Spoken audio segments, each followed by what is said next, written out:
Mike Tomlin spoke to the media yesterday for the first time in roughly 2 months, and it did not disappoint everybody. Welcome back to Mike Drop Sports, everybody. I'm Jason. Let's talk about your head coach and what he had to say about this 2024 offseason and the many events that have transpired since the beginning of free agency. There have been several things going on. Let's start first with that center spot. Mike Tomlin acknowledged the need for a center, the desperate need for a center, and where they need to probably find that center. There are still an available guy that you could consider inside of NFL free agency, but that guy's probably not going to sign until later after the draft, more than likely, according to his agent, Drew Rosenhaus, and that is Connor Williams from the Miami Dolphins, a guy that suffered a horrific ACL injury in December, setting him back. Now Connor Williams is trying to get through this rehab, guys, to see where he sits as his health, or for his health rather, as what he is going to do. That's going to really dictate his plans, and he's going to have a high financial number whenever it comes time to sign this guy, if the Steelers are players, in fact, in the Connor Williams sweepstakes. Once teams understand his health and what he is going to be able to do, if he is even going to be ready for the 2024 season to start it out. Mike Tomlin also acknowledged that they have Nate Herbig, so that kind of takes off the table any release of Nate Herbig, because they really like the flexibility in Nate Herbig, especially that he could play center if need be. He can slide around on that offensive line a little bit, and that really helps the Pittsburgh Steelers in terms of versatility, and I don't think they're willing to give that up. I know I'd seen many people talking about maybe if you release him, he's due $4 million on the back half of his 2-year, $8 million deal. I don't think that would be something the Steelers would be interested in. A possible restructure maybe to alleviate some of his cap hit for the 2024 season. That could be a possibility, because the Steelers have yet to do really any restructures. But you're looking at this center position, and if you're the Pittsburgh Steelers, it affects you in several ways. What if you wanted to go out and make a big trade somewhere? You really got to be careful, because you have a big need at center, and you don't want to give up high draft capital to go out and grab a guy that's at a skill position, when you got to have a guy that can snap the damn ball. You have to have that first and foremost, a guy that starts every play with his position, snapping the football back to the quarterback, and you have to have consistency at that spot, and giving up high value resources to get players at some other position might not make sense when you have a hole to fill that is so significant to the Pittsburgh Steelers this season, this offseason. You don't want to do that. Yes, guys, the Steelers have missed here in the last couple tries to replace the center after Marquise Pouncey. Kendrick Green was a failed experiment, a guard moving to center, had minimal time at the center spot, just didn't pan out, ended up getting rid of him, trading him to the Houston Texans for basically nothing. He didn't have high value. And then you look at how they brought Mason Cole in. He just didn't work out. His consistent bad play last year really hurt the Pittsburgh Steelers tremendously on offense, and caused major disruptions from the start of every play. And it was definitely something that the Pittsburgh Steelers knew and know that they have to address this offseason after they release Mason Cole, who's still on the open market. But that's just that. That's the center position. There's several other issues plaguing this team. And let's go move into the Diontae Johnson trade. Many had speculated, and there was rumors everywhere, that Diontae Johnson wanted out of Pittsburgh. But according to Mike Tomlin, DJ didn't want out of Pittsburgh. He didn't ask for a trade. It was the Pittsburgh Steelers doing it themselves. They recognized a need at cornerback, and they recognized the Carolina Panthers had a need at wide receiver. The two parties came together and did a player-for-player swap, according to Mike Tomlin, because the Steelers knew that they had a deficiency at the cornerback spot. They knew Patrick Peterson wasn't going to be the plan for the future there, and they knew they needed a running mate for JPJ, so they went out and acquired Dante Jackson for Diontae Johnson, sending Diontae Johnson to the Carolina Panthers, doing some draft swap picks, or draft pick swaps also involved in that trade. But the big headline out of it all is that maybe Diontae Johnson didn't ask to be gone. I don't think we'll ever get the true story. There's so many conflicting reports here, and Mike Tomlin's just going to say the right thing here. I don't think he's not going to give you the inside look at exactly what transpired between player and organization. He doesn't do that type of thing, which I applaud him for. He tries to keep things in-house, and we can't knock Mike Tomlin for doing that. At least he gives a valiant effort. It just seems kind of far-fetched that there's that many reports out there that Diontae Johnson wanted out, and then all of a sudden that wasn't the case. So definitely you can see that there's a little mix up with the information, but according to Mike Tomlin, it was just a player for player move, and that's what they had to do. But it weakened the Pittsburgh Steelers at wide receiver.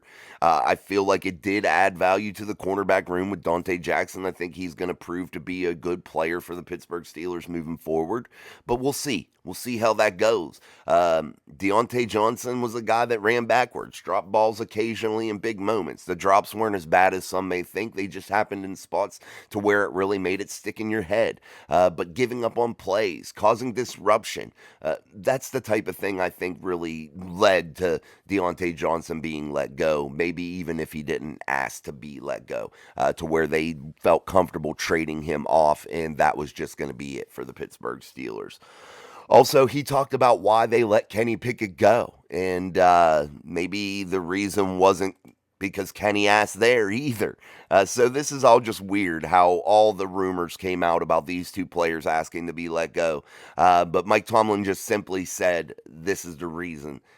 Sometimes it's just better to have a change of scenery, and he thought it was better for Kenny to have a change of scenery. And once they realized the availability of Justin Fields for a bag of peanuts and some pocket lint, they decided that they were going to let Kenny Pickett walk and be traded to the Philadelphia Eagles for a fourth-round selection.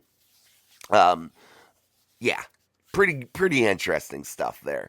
So these plans have been in the works. Talks have been in the works, and they just realized that Kenny Pickett probably wasn't going to be their guy moving forward. Things just weren't working out for the Steelers and Kenny Pickett, and they decided that once they saw Justin Fields was available, they had already signed Russell Wilson to a 1-year, $1.2 million deal, and then there was Kenny Pickett shying away from that competition. They probably thought, hey, he's not a competitor, or the competitor that we had maybe thought.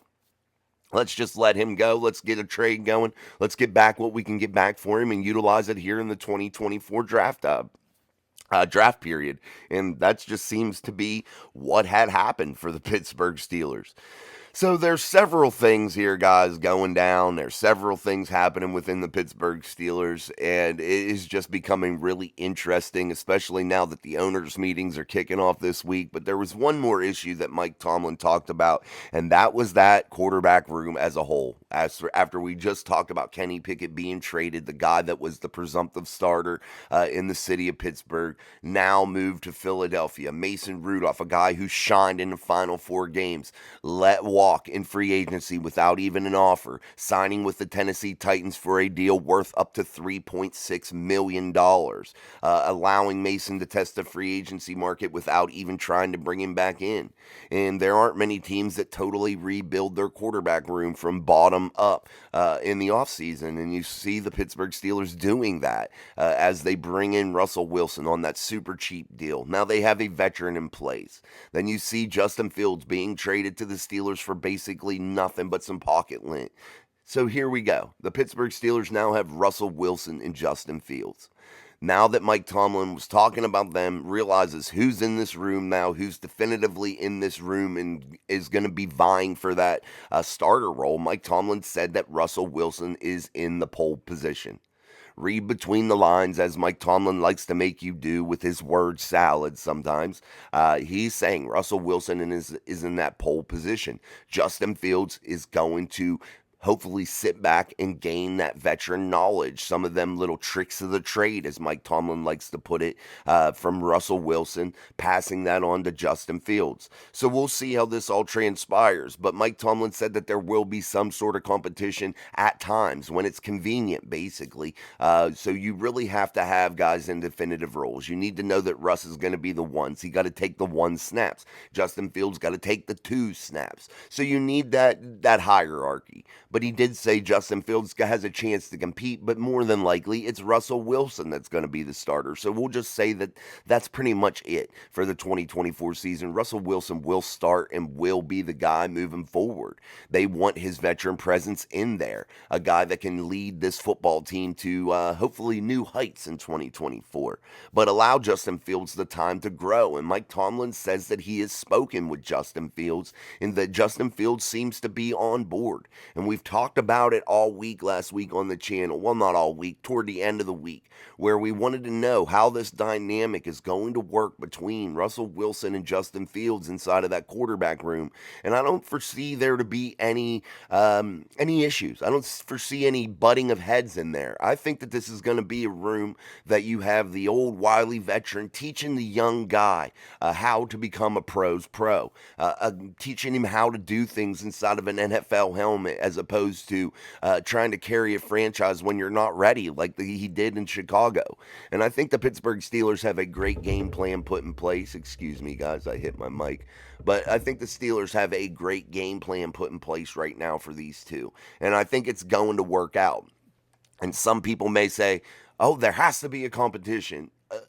I think that competition is good, and I'm not saying that it isn't good. I think competition is a great thing, and I think it breeds success, and I think it breeds that winner's type attitude.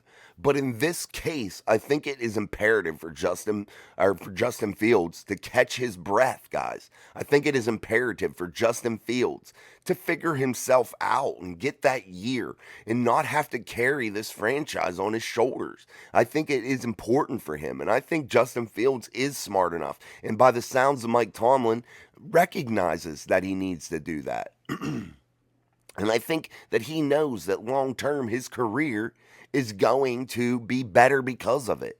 And I think he's smart enough to realize that. And by the sounds of Mike Tomlin, I think that that's the path that this team is taking. So great stuff from Mike Tomlin. Great stuff yesterday. Getting all this news, getting all this information from Mike here that we haven't talked to him for 2 months. So it was kind of refreshing to get some of that information, to get really going with the Pittsburgh Steelers this offseason and really get things, get our juices flowing for the 2024 offseason here as it quickly approaches, guys. Things are about to really crank up here for the Steelers. You're going to have OTAs. You're going to have the draft. You're going to have the end of free agency. You're going to have just so much going on. And when this roster comes together and this team comes in with their 90-man roster, this is going to be fun to watch. There should be some competition across the board in different spots. You're going to see a lot of new faces, a lot of old faces also, but it is really going to be cool. And I think Latrobe this summer will be a really cool thing to see. I think it'll be a really fun time. We're going to be there as much as possible reporting. So look forward to that. We're going to do a lot of things here on the channel also moving forward in terms of trying to get to events and things like that to try to get our boots on the ground here as we try to grow this channel. So here we go, guys. We're kicking off Monday. So don't forget our live show tonight at 6:30 p.m. Eastern Standard Time, as I'll be going live tonight by myself tonight. We will be rocking all this Steelers news, hearing what you guys want to talk about. And don't forget, Mike Drop Sports, the show Steel City Live. That's where you come as a fan and your voices are heard. We try to answer every single comment. And that's not typical for a lot of these shows. A lot of these shows are going to ignore you, what you're putting in the chat. You're going to just be talking into outer space. Not this show. We're going to try to answer as many comments as we can, and that's why our shows last a little bit longer, because we want to get you involved. So don't forget about that. Tomorrow's download will include some mailbag questions that we've been getting and receiving. So don't forget, email us at mikedropsports@yahoo.com. That'll be where you submit submit your mailbag questions, and we will go through and get you onto the channel with your question and your name and all that stuff if you want it to be given out. I have one that's anonymous that we're going to read tomorrow, so we'll do that. But anyway, that's available to you. The memberships for 99 cents are available to you. You need those for the chat. You want to be have the ability to do all the things everybody else is doing, so make sure you do that. Also, there's many ways to support the channel, and that's all in the bio. So continue to support us. Thank you so much. And until tonight at 6:30 p.m. Eastern Standard Time for Steel City Live, I'm Jason. This is Mike Drop Sports. Peace.